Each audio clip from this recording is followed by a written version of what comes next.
നമസ്കാരം.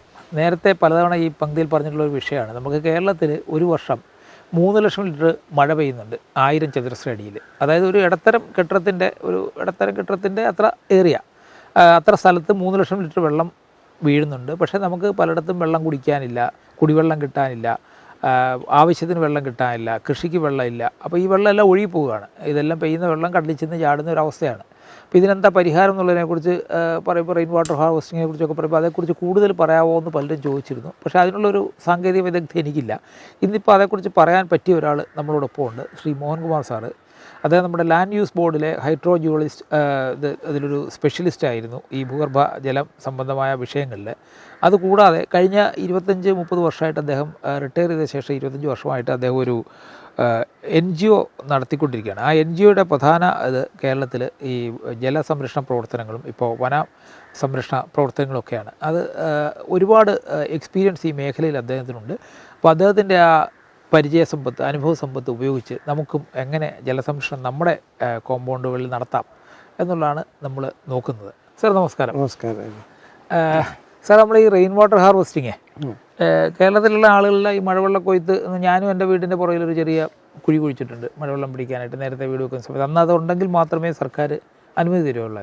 പക്ഷേ അത് കഴിഞ്ഞപ്പോൾ എന്നോട് അറിവ് ഈ കുഴിയൊന്നും കുഴിക്കേണ്ട കാര്യമില്ല, ഒരു ചെറിയ പൈസ അടച്ച് അത് പെർമിഷൻ മേടിച്ചെടുക്കാം എന്നൊക്കെ പറഞ്ഞപ്പോൾ എന്താ സ്ഥിതി എനിക്കറിയില്ല. എന്തായാലും നമ്മളിപ്പോൾ കേരളത്തിൽ കഴിഞ്ഞ 15 വർഷത്തിനിടയ്ക്ക് വെച്ചിരുന്ന വീടുകളെല്ലാം മഴവെള്ളം കുഴി ഉണ്ടാക്കിയിരുന്നെങ്കിൽ ഇപ്പോൾ കേരളം മുഴുവൻ മഴവെള്ളം കൊണ്ട് നിറയുമായിരുന്നു.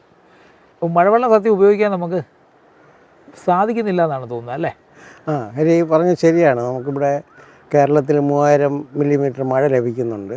പക്ഷേ നമുക്ക് വെള്ളത്തിൻ്റെ ക്ഷാമം അനുഭവപ്പെടുന്നുമുണ്ട്. ഇതാണ് ഇവിടുത്തെ ഒരു കോൺട്രവേഴ്സി ആയിട്ടുള്ളൊരു ഇഷ്യൂ. അപ്പോൾ അതെങ്ങനെ അഡ്രസ്സ് ചെയ്യാം എന്നുള്ളതാണ് നമ്മളിപ്പോൾ നമുക്ക് സംസാരിക്കേണ്ടത്. അപ്പോൾ ഒന്ന്, ഇപ്പം ഈ മഴ പെയ്യുന്ന വെള്ളം നടന്ന് അത് വളരെ സ്പീഡിൽ ഒഴുകിപ്പോകാതെ നമുക്കത് നടന്നിറങ്ങണം. അതാണ് നമ്മൾ ചെയ്യേണ്ടത്. കാരണം എന്ന് വെച്ച് കഴിഞ്ഞാൽ കേരളത്തിൻ്റെ ഈ ഭൂപ്രകൃതി അനുസരിച്ച് നമ്മളൊരു 29 കിലോമീറ്ററാണ് അതിൻ്റെ വിഡ്ത്തായിട്ട് വരുന്നത്. അത് സ്റ്റീപ്പ് സ്ലോപ്പാണ്. അപ്പോൾ ഈ കിട്ടുന്ന മഴ പെട്ടെന്ന് തന്നെ കടലിൽ, നമ്മുടെ ഈ ഹൈ റേഞ്ച് തൊട്ട് അറബിക്കടൽ വരെയുള്ളത് 29 കിലോമീറ്റർ, 29 ആണ് അതിൻ്റെ വിഡ്ത്ത് വരുന്നത്, ആവറേജ്. അപ്പോൾ ഈ വെള്ളം വളരെ പെട്ടെന്ന് തന്നെ തിരിച്ച് നമുക്ക് കടലിലോട്ട് ചെന്ന് ഈ 44 നദികളിലൂടെ ഒഴുകി ഇത് ഇങ്ങോട്ടും അല്ലാതെയും ചെന്ന് ചേരും. അപ്പോൾ ഇതിനെ നമുക്ക് എങ്ങനെ എന്ന് വെച്ച് കഴിഞ്ഞാൽ ഒന്നിൽ കോണ്ടൂർ ബണ്ടിങ് നമ്മൾ ചെയ്യുക. അപ്പോൾ വീഴുന്ന വെള്ളം ഒഴുകിപ്പോകാതെ അവിടെ തന്നെ താഴോട്ട് ഇറങ്ങാനുള്ള ഒരു സംവിധാനം നമ്മൾ ഉണ്ടാക്കുക എന്നുള്ള ഒന്ന്. അതിലൊന്നാണ് ഈ മഴക്കുഴി എന്ന് പറയുന്നത്. 2, വെള്ളം കിട്ടാത്ത ഭാഗത്ത്. സാറേ, ഇപ്പോൾ നമ്മളിപ്പോൾ നമ്മൾ ഈ ചെയ്യുന്ന ആൾക്ക് ചെയ്യാനായിട്ടാണല്ലോ നമ്മൾ ഈ മഴക്കുഴി എടുക്കുകയാണെങ്കിൽ അത് ശാസ്ത്രീയമായിട്ട് നമ്മളിത് എങ്ങനെയാണ് ചെയ്യേണ്ടത്? ശാസ്ത്രീയമായിട്ട് അതായത് ഈ വീട്ടിൻ്റെ നമ്മുടെ പുരയിടങ്ങളിൽ ചെറിയ ചെറിയ കുഴികളെടുക്കുക എന്നാണ് അവർ പറയുന്നത്. അത് അപ്പം ഒരു കോണ്ടൂർ ഉണ്ടല്ലോ, അതായത് നമ്മുടെ ഈ ഒരു നിരപ്പ് അതിനെ നമുക്ക് ഒന്നിനും ഒരു കോണ്ടൂർ ബണ്ടിങ് ചെയ്യുക. നമ്മൾ റബ്ബർ എസ്റ്റേറ്റിലൊക്കെ ചെയ്യുന്നത്. അതായത് മുകളിൽ നിന്ന് വെള്ളം താഴോട്ട് ഒഴുകി വരുമ്പം ആ വെള്ളം ഇങ്ങനെ തടഞ്ഞു നിർത്തുക. ആ വെള്ളം താഴോട്ട് പോകണം. താഴോട്ട് പോയിട്ട് ആ ഭൂമിയുടെ അടിയിലോട്ട് പോയിട്ട് അത് ഗ്രൗണ്ട് വാട്ടറായിട്ട് കൺവേർട്ട് ആവണം. അപ്പോൾ വെള്ളം മുകളിൽ നിന്ന് ഒഴുകി വരുന്ന വഴിക്ക് നമ്മൾ ബണ്ട് വയ്ക്കുക. അപ്പോൾ അത് കോണ്ടൂർ ബണ്ടിങ് പണ്ട് നമ്മൾ ചെയ്തുകൊണ്ടിരുന്ന രീതിയാണ്. അത് നമ്മൾ കല്ലടിക്കുകയൊക്കെ ചെയ്യുന്നത്. ഒന്ന് കല്ലെടുക്കാം, മണ്ണുകൊണ്ട് തിട്ടയായിട്ട് നമുക്ക് ചെയ്യാം. ഒരു തിട്ടയായിട്ട് ഇപ്പോൾ ഹരി ഇവിടെ ചെയ്തിരിക്കുന്നത് തന്നെയാണ് ഒരു കോണ്ടൂർ ബണ്ടിങ് ആണത്. അല്ല, നമ്മൾ ഇടയ്ക്ക് ചെയ്ത ഈ മണ്ണുകൊണ്ട് ചെയ്യുന്ന സമയത്ത് നമ്മൾ രാമച്ചം കൂടെ വെച്ച് പിടിപ്പിക്കുക. അങ്ങനെ അത് ഒരു ബൈൻഡിങ് ആണത്. കാരണം ഇതിൻ്റെ ആ വേര് കൊണ്ട് ഒരു ബൈൻഡിങ് അഡീഷണൽ ആയിട്ട് സ്ട്രെങ്ത് ഉണ്ടാവും. അല്ലെങ്കിൽ നമുക്ക് ജിയോ ടെക്സ്റ്റൈൽസ് കൊടുക്കുന്നു അവിടെ. ഇങ്ങനെ നമുക്ക് ആ രീതിയിൽ ഈ ബണ്ടിങ്ങിനെ സ്ട്രെങ്തൻ ചെയ്യാനാണ് ഈ അല്ലെങ്കിൽ വെജിറ്റേറ്റീവ് മെഷേഴ്സ് ചെയ്യുക. അങ്ങനെ ആകുമ്പോൾ ചെറിയ ചെടികളും മരമൊക്കെ വെക്കുക. അതിൽ ഏറ്റവും പറ്റിയ രാമച്ചം തന്നെയാണ്. അപ്പോൾ അതിനകത്ത് ഈ വെള്ളം താഴോട്ട് പോയിട്ട് അത് സ്റ്റോർ ചെയ്യണം. അതാണ്, അതായത് മഴവെള്ളം താഴെ പോയി നമ്മുടെ ഈ സോയിലിൻ്റെ ഇൻ്റർഗ്രാനുലർ സ്പേസിൽ സ്റ്റോർ ചെയ്ത് താഴോട്ട് പോയി അത് ചെയ്യുന്നതാണ് ഗ്രൗണ്ട് വാട്ടർ. മഴവെള്ളം തന്നെയാണ് ഗ്രൗണ്ട് വാട്ടറായിട്ട് മാറുന്നത്. അതിന് അനുകൂലമായ ഒരു ഒറൈസൺ അക്വിഫർ എന്നാണ് പറയുന്നത്, അവിടെ സ്റ്റോർ ചെയ്യുന്നത്. അതാണ് നമ്മൾ ടാപ്പ് ചെയ്തെടുക്കുന്നത്. അപ്പോൾ കൂടുതൽ കിട്ടുന്ന വെള്ളം നമ്മൾ താഴോട്ട് കൊണ്ടുപോകണം. പിന്നെ ഒരു നിവൃത്തിയില്ലാത്ത സ്ഥലങ്ങളിൽ അതാണ് ഈ റെയിൻ വാട്ടർ ഹാർവെസ്റ്റിംഗ് സ്ട്രക്ചർ എന്ന് പറയുന്നത്. അതൊരു ജർമ്മൻ ടെക്നോളജി വെച്ചിട്ട് ഫെറോ സിമെൻറ്റ് ടാങ്ക് വെച്ചിട്ട് ഈ സർക്കാരിൻ്റെ ഒരു പ്രോഗ്രാമായിട്ട് നമ്മളൊരു 2 പഞ്ചായത്തിൽ ഏറെക്കുറെ ഒരു 10,000 RWH യൂണിറ്റ്സ് ചെയ്തായിരുന്നു കാസർഗോഡ് ജില്ലയിൽ. അതെങ്ങനെയെന്ന് വെച്ച് കഴിഞ്ഞാൽ മഴവെള്ളം അതിൽ സംഭരിക്കുക. എന്നിട്ട് വേനൽക്കാലത്ത് അത് ഉപയോഗിക്കുക. മഴവെള്ളം ഓട്ടും പുറത്തുനിന്ന് എടുക്കുമോ? എന്നിട്ട് അതിനൊരു ഫിൽറ്ററിങ് സിസ്റ്റം ഉണ്ട് അതിനകത്ത്. അല്ല സാറേ, ഞാൻ ചോദിക്കുന്നത് ഈ മഴവെള്ളം സംഭരിക്കുമ്പോൾ ടാങ്ക് ചെറുതായിരിക്കുമല്ലോ, ഒരു ടാങ്കിന് എന്ത് വലിപ്പം വരും ഈ ടാങ്ക്? 10,000 ലിറ്റർ. 14 ലിറ്റർ. 14 ലിറ്റർ എന്ന് പറയുമ്പോഴത്തേക്ക് ഓക്കെ. അതുകൊണ്ട് ഉദ്ദേശിക്കുന്നത് പറഞ്ഞാൽ ഒരു നമുക്ക് ഈ വേനൽക്കാലത്ത് 2 മാസം നമുക്ക് കുടിവെള്ളം, കാരണം അത്ര ഷോർട്ടേജാണ് അവരനുഭവിക്കുന്നത്. ഒരു 300-350 ക്യൂബിക്കടി മതിയല്ലോ 14 ലിറ്റർ. അതെ, അതായത് ഒരു പിന്നെ നമുക്കൊരു 5 അടിയുടെ ഒരു വ്യാസത്തിലുള്ളൊരു സ്ഥലം ഇങ്ങനെ എടുത്തിട്ട് അതിൽ നിന്ന് കമ്പികൾ ഇങ്ങനെ ചരിച്ചു കൊടുക്കും. അപ്പം ഈ ആർച്ച് പോലെ ചെയ്യാം, അങ്ങനെയാണ് അത് ചെയ്യുന്നത്. താഴെ ഒരു PCC ഇട്ടിട്ട് അതിനകത്ത് എൽ ഷേപ്പിൽ കമ്പി വളച്ച് വയ്ക്കും. അപ്പോൾ ആർച്ച് വരുമ്പം ഇതിൻ്റെ പ്രഷർ താങ്ങാനുള്ള ശക്തി അതിനകത്ത് വരും. എന്നിട്ട് ഈ മെഷ് ഉണ്ടല്ലോ, കമ്പി വലയും ഈ 6 mm പിന്നെ കമ്പിയും 6 mm കമ്പി ഇടയ്ക്കിടയ്ക്ക് ഇട്ടിട്ട് ഇതിന് ഒരു വൃത്താകൃതിയിലാണ് ഇത് ചെയ്യുന്നത്. താഴെ ഒരു PCCയിലൊരു ഫൗണ്ടേഷൻ പോലെ ഉണ്ടാക്കിയിട്ട് അതിൽ നിന്ന് നമ്മൾ ഫൗണ്ടേഷൻ കോൺക്രീറ്റ് ആണ് ഒരു ബലത്തിന് വേണ്ടി. എന്നിട്ട് അതിൽ കമ്പി ഇങ്ങനെ താഴെ ഒരു എല്ലായിട്ട് വളച്ചിട്ട് ഇങ്ങനെ വളച്ച് വയ്ക്കും. പിന്നെ അത് ജോയിൻ്റ് ചെയ്യും. അപ്പോൾ ഒരു 10 അടി ഹൈറ്റ് വരും ഇതിന്. എന്നിട്ട് ഇടയ്ക്കുള്ള അടുത്ത് നമ്മൾ ഇതിനെ കവർ ചെയ്തുകൊണ്ട് 2 സൈഡിലും മെഷ് വയ്ക്കും. മെഷ് വെച്ചിട്ട് ഈ സിമെൻറ്റും ചാന്തും കൂടെ ഉള്ളത് അടിച്ച് ഇതിനകത്ത് പതിക്കുമ്പം അപ്പുറം ഇപ്പുറം പതിക്കുമ്പോൾ നമുക്ക് നല്ല ബലം കിട്ടും. ആർച്ചായിട്ടുള്ളതുകൊണ്ട് ഈ 14 ലിറ്റർ വെള്ളം താങ്ങാനുള്ള ശക്തി അതിന് വരും. അതാണ് ഇതിൻ്റെ ഒരു എഞ്ചിനീയറിംഗ് പാർട്ടാണ്, ആ ടെക്നോളജിയാണ്. പിന്നെ ഇത് ചിലവ് കുറഞ്ഞതാണ്. പിന്നെ മെഷാണ്, കമ്പിയല്ല. കമ്പി അവിടെ ഇടയ്ക്കിടയ്ക്ക് കൊടുക്കുന്നത്. വളരെ കുറച്ച് കമ്പിയെ ഉപയോഗിക്കുന്നത്. സാധാരണ നമ്മൾ കമ്പി കെട്ടി വാർക്കുന്നത് അത്രയും വേണ്ട. എത്ര കനം വരുന്നത് ഇതിനകത്തൊരു ഒരു 4 ഇഞ്ച് രണ്ടും കൂടെ ചേരുമ്പോൾ 4 ഇഞ്ച് കനേ വരത്തുള്ളൂ. അതായത് മെഷും ഈ സ്ലാബും എല്ലാം കൂടെ 4 ഇഞ്ച് വരുള്ളൂ. എന്നിട്ട് മുകളിൽ ഒരു ഓപ്പണിങ് കൊടുക്കും. അപ്പോൾ ഈ അവിടെ ഒരു ഗട്ടർ ഉണ്ടാക്കുമല്ലോ, വെള്ളം ഒഴുകി വരും. അതായത് ഈ ടെറസിൽ വീഴുന്ന വെള്ളം ഒരു പാത്തി വഴി ഒഴുകി ഇതിനകത്ത് വരും. പിന്നെ ഇതിൻ്റെ താഴെ നമ്മൾ മണലും ഇതെല്ലാം ഇട്ടിട്ട് ഒരു ഫിൽറ്റർ ഉണ്ടാക്കും. താഴെ ഒരു ടാപ്പും വയ്ക്കും. അപ്പോൾ ഈ ഫിൽറ്ററിങ് കഴിഞ്ഞിട്ടാണ് ഈ വെള്ളം നമ്മൾ എടുക്കുന്നത്. താഴെ ഒരു ടാപ്പ് വയ്ക്കും. അപ്പോൾ ഈ വെള്ളം ഈ മണൽ, കരി, ഈ അതിൻ്റെ ഒരു മിക്സ് ഒരു ഇതുണ്ട്, അത് ഒരു കനത്തിലിടും. അതെ സാറേ, ഈ ടാങ്കിൽ വീണ് കഴിഞ്ഞിട്ടാണോ ഈ ഫിൽറ്റർ ടാങ്കിലേക്ക് വീഴുന്നിടത്താണോ? അല്ല, താഴെ ടാങ്കിൽ നിന്ന് നമ്മൾ വെള്ളം എടുക്കുന്നിടത്താണ് ഫിൽറ്റർ ചെയ്ത വെള്ളമാണ് നമുക്ക് കിട്ടുന്നത്. അപ്പോൾ ഈ ഓട്ടും പുറത്തിടുന്ന കരിയിലൊക്കെ ഇതിലോട്ട് പോകുന്നതിന് അല്ല, അതിനെന്ന് വെച്ച് കഴിഞ്ഞാൽ അതിനൊരു അരിപ്പ് പോലെ വയ്ക്കും. ഒരു അരിപ്പ്, ചെറിയൊരു ഫിൽറ്ററിങ് അവിടെ ഉണ്ട്. ഇത് വെള്ളം മാത്രം വരും. ഇത് വളരെ അക്യൂട്ടായിട്ടുള്ള ഒരു ഇതിലാണ് നമ്മൾ ഇത് ഉപയോഗിക്കുന്നത്. അപ്പം അല്ല, അങ്ങനത്തെ സ്ഥലങ്ങളുണ്ട്. ഞങ്ങൾ ഈ കഴിഞ്ഞ ഇതിൻ്റെ സമയത്ത് ഈ സഹകരണ വകുപ്പ് കുറേ വീട് വെച്ച് കൊടുത്തായിരുന്നു. അപ്പോൾ അതിനെക്കുറിച്ചൊരു ഫിലിം ചെയ്യാനായിട്ട് പോയായിരുന്നു. അപ്പോൾ നമ്മൾ ഈ ആലപ്പുഴയൊക്കെ നമ്മുടെ കൂടെ സഹപ്രവർത്തകരാണ് പോയത്. അവരവിടെ ചെന്നപ്പോൾ പറഞ്ഞാൽ ഏതോ ഒരു സ്ഥലത്ത് ചെന്നപ്പോഴത്തേക്ക് ഒരു വീട് 4 കാലയിലാണ് പുതിയ വീട് വെച്ച് കൊടുത്താണ്. നല്ല വീടൊക്കെ നല്ല. പക്ഷെ പ്രശ്നം ആ ഏരിയയിലെങ്കിലും വെള്ളമില്ല, ആ പ്രദേശത്ത് വെള്ളമില്ല. അപ്പോൾ ഈ ആളുകൾ ചെളിവെള്ളം അരിച്ചിട്ട് അത് തിളപ്പിച്ചിട്ടാണ് ചായ ഇടുന്നത്. അപ്പോൾ ഇവരവിടെ ചെന്നപ്പോൾ അവർ ചായ ഉണ്ടാക്കി വെച്ചിരിക്കുകയാണ്. അപ്പോൾ ഇവർക്ക് കുടിക്കാതിരിക്കാൻ വയ്യ, കാരണം ഇത്രയും പാടുപെട്ട് അവരെടുക്കുന്ന വെള്ളത്തിൽ നിന്ന് അവരുണ്ടാക്കിയ ചായ. പക്ഷേ ഈ ചെളിവെള്ളം ആയതുകൊണ്ട് ഇവർക്കൊരു പേടി. ഇനി ആ സമയത്ത് നല്ല തിരക്കുള്ള സമയമാണ്, കഴിഞ്ഞ സാമ്പത്തിക വർഷം അവസാനം കണ്ടാണ്. അപ്പോൾ ഇത് കുടിച്ചു കഴിഞ്ഞാൽ അസുഖം വരും. പക്ഷേ അവരുടെ ഒരു ആതിഥ്യ മര്യാദ കണ്ട് നമുക്കത് കുടിക്കാതിരിക്കാൻ പറ്റിയില്ല. ഇവരെല്ലാം കുടിച്ചു. അപ്പോൾ അവർ എല്ലാ ദിവസവും ഈ ചെളിവെള്ളം അരിച്ചാണ് അവിടെ ചായ കുടിക്കുന്നത്. അവിടെ വെള്ളമില്ല. അപ്പോൾ അങ്ങനെയുള്ള സ്ഥലത്ത് സാർ ഈ പറഞ്ഞ പോലെ ഒരു 14 ലിറ്റർ അരിച്ച് സൂക്ഷിക്കുകയാണെങ്കിൽ എനിക്ക് മാസം ഒരു നമ്മുടെ ഈ വേനൽക്കാലത്ത് എന്തായാലും അവർ ഈ ചെളിവെള്ളം അരിക്കുന്നതിനേക്കാൾ അതാണ്. ഇപ്പൊ കുട്ടനാട് ഭാഗത്ത് കഴിഞ്ഞ പ്രാവശ്യം കുട്ടനാട് ചെയ്തതാണ്. അപ്പോൾ അവിടുത്തെ ഒരു പ്രശ്നം എന്ന് വെച്ച് കഴിഞ്ഞാൽ കഴിഞ്ഞ നമ്മൾ ഫ്ലഡിനകത്ത് ചിലതൊക്കെ ഒരിടത്ത് ഒഴുകിപ്പോയി, ആക്സസ് ചെയ്ത യൂണിറ്റ്. പക്ഷേ നമ്മൾ ചെയ്തതൊക്കെ വളരെ സക്സസ്ഫുൾ ആയിട്ട് ഇപ്പോഴും നിലനിൽ നിൽക്കുന്നുണ്ട്. ഇപ്പോൾ തന്നെ അതിന് കംപ്ലൈൻറ്റും ഇല്ല. നമുക്ക് സാറിന് അത് ചെയ്തപ്പോൾ 1 ഇയർ നമുക്ക് ഒരു വാറണ്ടി ഉണ്ട്. നമ്മൾ റിട്ടൻഷൻ എമൗണ്ടൊക്കെ അത് കഴിഞ്ഞിട്ടേ കിട്ടുള്ളൂ. സാർ, ഇത് 14 ലിറ്റർ ചെയ്യാനായിട്ട് എത്ര ചിലവ് വരും? ഒരു 50,000 രൂപ വരും. ഒരു 14 ലിറ്റർ വെള്ളം ശേഖരിക്കാൻ 50,000 രൂപ വരും അല്ലേ? അതിൽ സബ്സിഡി ഉണ്ട്. അവരൊരു 10% ഉപഭോക്താക്കൾ എടുത്താൽ മതി, ബാക്കി സർക്കാരിൻ്റെ. അത് പക്ഷേ BPL-കാർക്കായിരിക്കും. BPL-കാർക്ക്.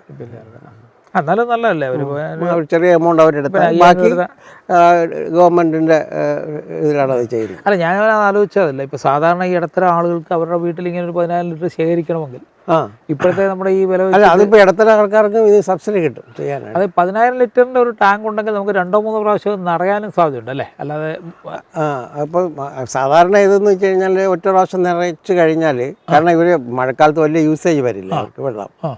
അപ്പം ഇത് അവരുദ്ദേശിക്കുന്ന പറഞ്ഞാൽ വേനൽക്കാലത്ത് കാരണം നമുക്കിവിടെ ഒരു അക്യൂട്ടായിട്ടുള്ളൊരു ഷോർട്ടേജ് ഫീൽ ചെയ്യുന്നത് ഒരു 3 മാസമാണ്. അപ്പോൾ 3 മാസം കുടിവെള്ളത്തിനുള്ള ഒരു സോഴ്സാണ് ഇത് പറയുന്നത്. അല്ല, ഞാൻ വേറെ തരത്തിൽ ഞാൻ ആലോചിച്ചതെന്ന് വെച്ചാൽ നമുക്കിപ്പോൾ അക്യൂട്ട് ഷോർട്ടേജ് വരുന്നത് ഒരു മാർച്ച്, ഏപ്രിൽ, മെയ് 3 മാസമായിരിക്കും. അപ്പോൾ നമ്മളൊരു ഇവിടുത്തെ മഴ തീരുന്നത് ചിലപ്പോൾ ഡിസംബറിൽ കയറി തീരും, എന്തായാലും നവംബറിൽ നമുക്ക് മഴ ആയിരിക്കും. അപ്പോൾ ഒരു സെപ്റ്റംബർ, ഒക്ടോബർ, നവംബർ കൊണ്ട് എന്തായാലും നമുക്ക് ഇത് നിറയ്ക്കാൻ പറ്റും. 10,000 ഈസിയായിട്ട് പെട്ടെന്ന് നിറയും. അതിന് മുമ്പുള്ള സ്ഥലങ്ങൾ ജൂൺ, ജൂലൈ, ഓഗസ്റ്റിലൊക്കെ ശരിക്കും പറഞ്ഞാൽ വീട്ടിലെ ആവശ്യം തുണി നനയ്ക്കാനൊക്കെ ഉള്ള വെള്ളമായിട്ട് വേണമെങ്കിൽ ഇത് ഉപയോഗിക്കാം. കാരണം മഴ വീണുകൊണ്ടിരിക്കില്ല. നമ്മുടെ ഈ വെള്ളത്തിന്റെ വില വെച്ച് ഈ പൈസ മുതലാക്കാനായിട്ട് ചെടി നനയ്ക്കാനോ മറ്റാവശ്യങ്ങൾക്കൊക്കെ വേണമെങ്കിൽ ആ സമയത്ത് ഇത് അങ്ങനെ ഉപയോഗിക്കാം. മഴ തീർന്നു തുടങ്ങുമ്പോൾ നമുക്ക് ഏകദേശം അറിയാമല്ലോ, ആ സമയത്ത് നമ്മൾ എടുക്കുക എന്നുള്ളൊരു തരത്തിൽ അങ്ങനെ ചെയ്ത്. പിന്നെ വേറൊരു പരിപാടിയാണ് വെൽ റീചാർജ് എന്ന് പറയുന്നത്. അതായത് ഈ മഴ വെള്ളത്തിനെ തന്നെ നമ്മൾ കിണറ്റിലോട്ട് കൊടുക്കുക. ഇപ്പം വീടിൻ്റെ ടെറസ് വീഴുന്നതോ അല്ലെങ്കിൽ നമ്മുടെ കൂരൽ വീഴുന്നതോ വെള്ളം നമ്മളൊരു ഗട്ടറില്ലേ, പാത്തി, ആ പാത്തി കൂടെ ഒരു ഫിൽറ്ററിങ് ടാങ്ക് പോലെ ഉണ്ടാക്കിയിട്ട് അതിൽ നിന്ന് താഴ്ത്തി നമ്മൾ കിണറ്റിലോട്ട് കൊടുക്കും. മനസ്സിലായില്ലേ? അതായത് കിണറ്റിൻ്റെ അവിടെ കുറച്ച് അതായത് ഒരു ഫിൽറ്ററിങ് ടാങ്ക്, ആ ഫിൽറ്റർ ചെയ്ത വെള്ളം അതിലും കുറച്ചുകൂടെ താഴ്ത്തി കിണറ്റിനകത്തോടെ ഒരു പൈപ്പ് വെച്ച് കൊടുക്കും. പൈപ്പ് വെച്ച് കൊടുക്കുമ്പോൾ ആ വെള്ളം കിണറ്റിലോട്ട് വീഴും. അപ്പോൾ വെൽ റീചാർജ് ആണ്. അതായത് സാറേ, നമ്മൾ ശരിക്കും ഇത് അരിച്ചു കഴിഞ്ഞാൽ നേരെ കിണറിലൊരു കുഴൽ നിൽക്കുന്നു. അതായത് നമ്മൾ വെള്ളം അടിക്കാൻ കുഴൽ അതിലിടുന്ന പോലെ തന്നെ തിരിച്ചു കൊടുക്കാനായിട്ട് കുഴലിടുന്നു അല്ലേ? കുഴലല്ല, അതായത് നമ്മളൊരു കിണർ, അതായത് വെൽ റീചാർജ് എന്ന് പറഞ്ഞാൽ പാത്തി കൂടെ വെള്ളം വന്ന് ഒരു ടാങ്കിൽ നിറയും. അവിടെ ഒരു ഫിൽറ്ററിങ് പ്രോസസ്സ് നടക്കും. ഇതിന് ആ വെള്ളത്തിന് അത് നമുക്ക് കിണറ്റിലോട്ട് വിടണം. അപ്പോൾ എന്ന് വെച്ച് കഴിഞ്ഞാൽ അവിടെ നിന്ന് ഒരു ഗ്രാവിറ്റേഷൻ വേണ്ടേ, താഴ്ന്നായിരിക്കണം. പിന്നെ ഡെലിവറി എന്ന് പറയുന്നത് കുറച്ച് താത്തായിരിക്കും. അല്ല, അത് സംഭവിച്ചു. ഞാൻ പറഞ്ഞതെന്നു വെച്ചാൽ നമ്മൾ സാധാരണ കിണറ്റിൽ നിന്ന് നമ്മളൊരു പമ്പ് വെച്ച് വെള്ളം മേലെ അടിക്കുമ്പോൾ ഒരു പമ്പ് താഴോട്ട്, ഒരു പൈപ്പ് താഴോട്ടും. അതേപോലെ ഈ വെള്ളം ഒഴുകുന്ന ഒരു പൈപ്പ് വഴി താഴോട്ടങ്ങ് വിടുകയാണ്. അല്ല എന്ന് വെച്ചാൽ ഒരു പൈപ്പ്, അത് കാരണം അത് കോസ്റ്റ്ലി ആയതുകൊണ്ട് ഈ സാധാരണ ചെയ്യണമെന്ന് വെച്ചാൽ ഒരു പൈപ്പ് ഇങ്ങോട്ട് തള്ളി നിൽക്കും. ഈ ഇതിലിടുന്ന വെള്ളം ഇത് സ്റ്റോറേജ് വാട്ടർ ടാങ്ക് ഓവർഫ്ലോ ചെയ്യുന്ന പോലെ വെള്ളം അകത്തോട്ട് വീണുകൊണ്ടിരിക്കും. ഓക്കെ, ഓ അത് ശരി. അതാണ് ഈ വെൽ റീചാർജ് എന്നുള്ള പരിപാടി. അപ്പോൾ സാർ, ഈ കിണർ നമ്മൾ റീചാർജ് ചെയ്യുമ്പോഴേ അത് എന്തുമാത്രം ഇഫക്റ്റീവ് ആണ്? തീർച്ചയായിട്ടും. കാര്യം എന്ന് പറഞ്ഞാൽ ഇതിൻ്റെ സ്റ്റോറേജ് കൂടുകയല്ലേ, കിണറ്റിൻ്റെ സ്റ്റോറേജ് കൂടുകയാണ്. കാര്യം എന്ന് വെച്ചാൽ അപ്പം ഇത് ഈ താഴോട്ട് പോയിട്ട് അവിടെ നിന്ന് അത് സാച്ചുറേറ്റഡ് ആകും വെള്ളം. മനസ്സിലായി. ഞങ്ങൾക്കൊക്കെ നമ്മുടെ കിണറിനെ കുറിച്ചുള്ള സങ്കല്പം വാട്ടർ ടാങ്ക് പോലൊരു സാധനം, അത് നമ്മൾ വെള്ളം മുക്കി എടുക്കുന്നു എന്നുള്ളതാണ്. അപ്പോൾ ഈ വെള്ളം വരുന്നത് തന്നെ ഒരു സോണിൽ നിന്നാണ്. അതായത് ഇപ്പോൾ നമ്മൾ കാട് വെട്ടണോ അല്ലെങ്കിൽ മര നമ്മൾ വെട്ടി നിരത്തുമ്പോൾ സംഭവിക്കണമെന്ന് പറഞ്ഞാൽ ഈ ഒരു മര ഉണ്ടെങ്കിൽ ആ ഫോർമേഷനിൽ മുഴുക്ക വെള്ളം സാച്ചുറേറ്റഡ് ആണ്. അതിൻ്റെ ഒരു ലോവർ എൻഡിലാണ് നമ്മൾ കിണർ കുഴിക്കുന്നത്. അപ്പോൾ ഈ സ്റ്റോറേജാണ് വരുന്നത്. അപ്പോൾ നമ്മൾ ഇപ്പോൾ മലപ്പുറത്തൊക്കെ കണ്ടമാനം ഈ മലപ്പുറം എന്ന് വെച്ചാൽ മലകളായിരുന്നു അവിടെ. ഇപ്പോൾ എല്ലാം അടിച്ച് നിരത്തി ഇതായി. അപ്പോഴെന്ന് പറഞ്ഞാൽ അവിടുത്തെ കിണറ്റിലേക്ക് വെള്ളം പറ്റും. കാര്യം സ്റ്റോറേജ് ഇല്ല. നമുക്ക് വേനൽക്കാലത്ത് കിട്ടുന്ന വെള്ളം എന്ന് പറഞ്ഞാൽ സോയിലിൻ്റെ ഇൻ്റർ ഗ്രാനുലർ സ്പേസസിൽ വെള്ളം സാച്ചുറേറ്റ് ചെയ്ത് നിൽക്കുകയാണ്. അപ്പോൾ അതാണ് നഷ്ടപ്പെടുന്നത് ഈ നമ്മൾ വെട്ടി അങ്ങോട്ട് കഴിയുമ്പോൾ.